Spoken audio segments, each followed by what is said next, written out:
I think boxing-wise, he's going to give Canelo fits. Don't believe he can hurt Canelo. Just believe that Crawford hasn't been in the ring with anybody this powerful. Things just need to be left unsaid. I understand he's articulating like his point of view, like, look, this is all natural work. We're just working hard at it. We're doing XYZ. I always wonder, will people say that, no, Canelo was going down and he had had enough, that there might be an excuse for that. So. Yes. Stephen A. Smith recently weighed in on Canelo Alvarez's noticeably bigger build ahead of his upcoming fight with Terence Crawford. He pointed out that the size difference could play a big role in how the match turns out. While Smith praised Crawford as the better all-around boxer, he warned that if Crawford can't land punches strong enough to hurt Canelo, he might be in real trouble.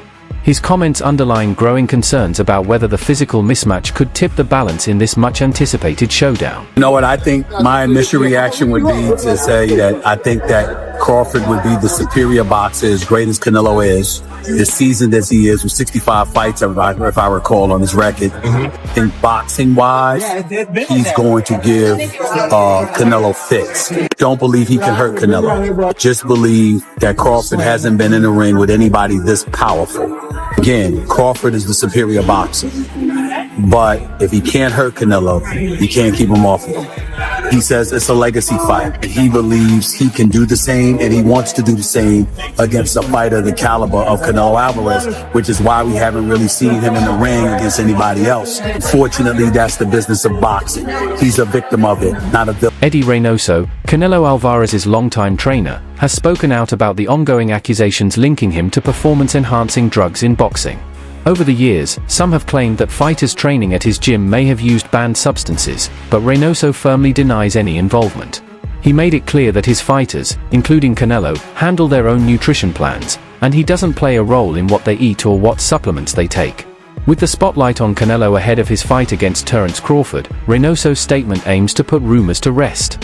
He emphasized that his job is focused strictly on training, building skills, and preparing fighters mentally, not managing their diets or substances. Eddie Reynoso says, starting now, I'll be working 100% with a team that I can supervise. I've let the boxers who have come to me to train have their own nutrition team. So all of these fighters popping because of their nutrition team, Eddie Reynoso is guilty by association, so you have to clear the shit up. That's what I was saying about Victor Conte when he came with his transparency. I'm doing the same now with Eddie Reynoso. He knows he has to clean that shit up.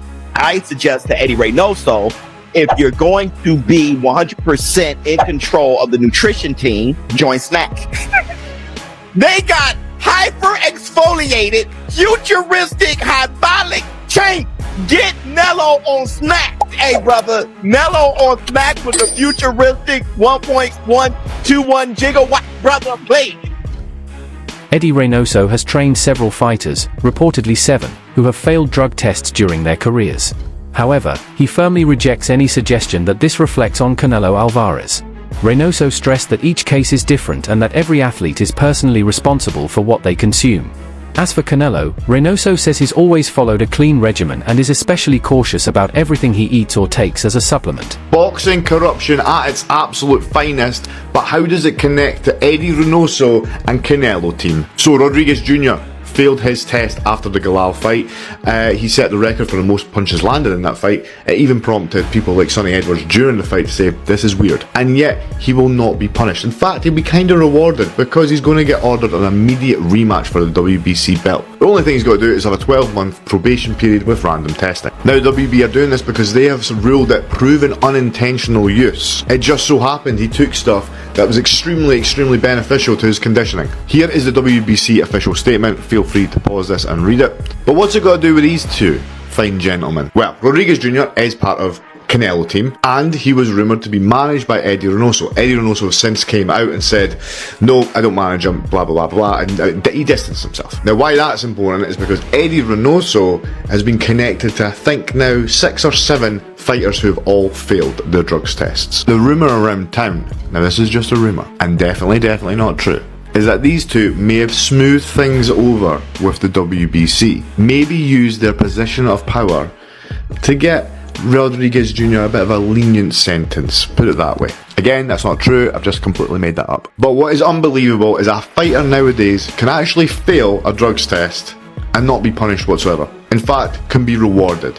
Unbelievable. Terence Crawford's strength coach isn't holding back ahead of the big fight with Canelo Alvarez. With full confidence, he predicted that Crawford will break the beats out of Canelo, making it clear that their camp feels ready for anything. According to the coach, their training has been laser-focused, building strength, endurance, and sharp strategy to handle Canelo's size and experience. The message is simple: they believe Crawford's power and work ethic will be more than enough. His bold statement has only added more excitement to an already intense build-up, as fans continue to debate whether Crawford can carry his power up to this higher weight class and truly test a battle-hardened champion like Canelo.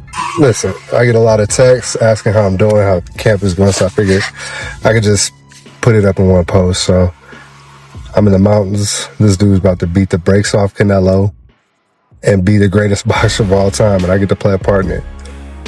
All is well, truly well. We good. I'm good. I'm real good. Some experts say the size of the ring could play a key role in the outcome of the fight.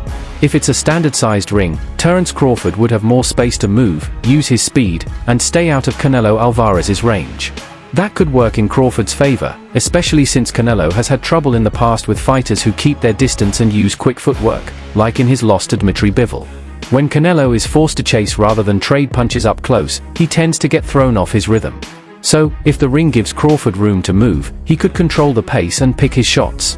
But if Canelo can close the distance early, the fight could turn into a much tougher, more physical battle. If the ring is standard size, I think Bud beats his ass all around the ring for 12 rounds. If Canelo want to come forward and get the whooping, that's what he gonna get. But that's the thing, in that last Skull fight, he didn't want to take the fight to Skull. So if Canelo don't come to fight, I don't want to see Crawford stand in the middle of the ring and take that type of risk. Because Crawford, he talk about retirement, but he can still go on after this. So he ain't got to take that punishment. He can run it back with him. I don't want Crawford forced into a dogfight with Canelo. No, I think he gonna whoop his ass off to a round. Veteran sports broadcaster Jim Gray shared his thoughts on the upcoming showdown, calling it a clash between two fighters with legendary careers.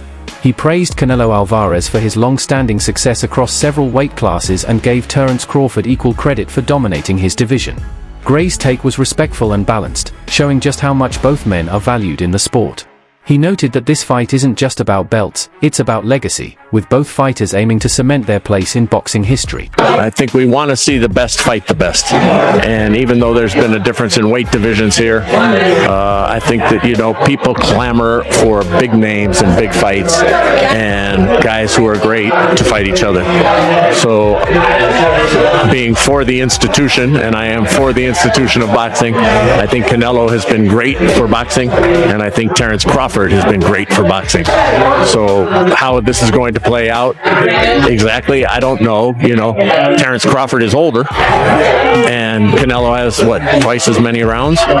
So I don't know how that combination ends up. The weight difference. Canelo's going to be a bigger man and a bigger frame, and coming up in that weight. So I think it's just going to be fun. It's going to be interesting. It's going to be at the Allegiant Stadium where the Raiders play.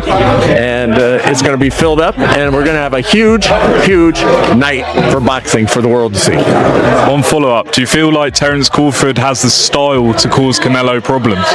Does he have the style to what? Cause Canelo problems. Terence Crawford's a great fighter. Terence Crawford can give anybody problems. Whether or not he will, I don't have that crystal ball. I don't know. We'll just have to wait and see.